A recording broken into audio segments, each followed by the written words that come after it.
আবার একটা নতুন রেসিপি নিয়ে আপনাদের পাশে চলে এলাম। বেগুন, আলু আর মুরগির মাংস দিয়ে রেসিপিটি শুরু থেকে শেষ পর্যন্ত দেখবেন। গরম হয়ে গেছে, দিচ্ছি পেঁয়াজ কুচি, লাল হয়ে গেছে, দিচ্ছি আদা রসুন বাটা, ভালো করে আদা রসুন বাটাটা ভেঙে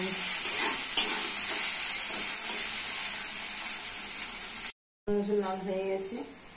দিচ্ছি মশলা, হলুদ গুঁড়ো 1 চামচ, লঙ্কা গুঁড়ো 1 চামচ, জিরা গুঁড়ো 1 চামচ, ধনে গুঁড়ো 1 চামচ, লবণ 1 চামচ।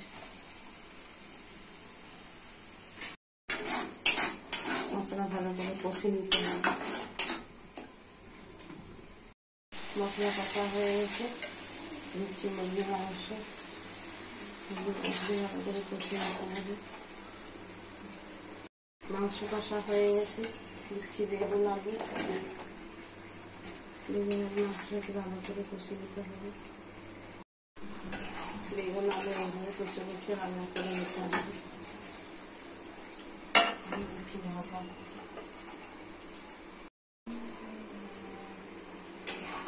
আলু বেগুন সিদ্ধ হয়ে গেছে, দিয়ে দিচ্ছি জল, দিয়ে দিচ্ছি গরম মশলা,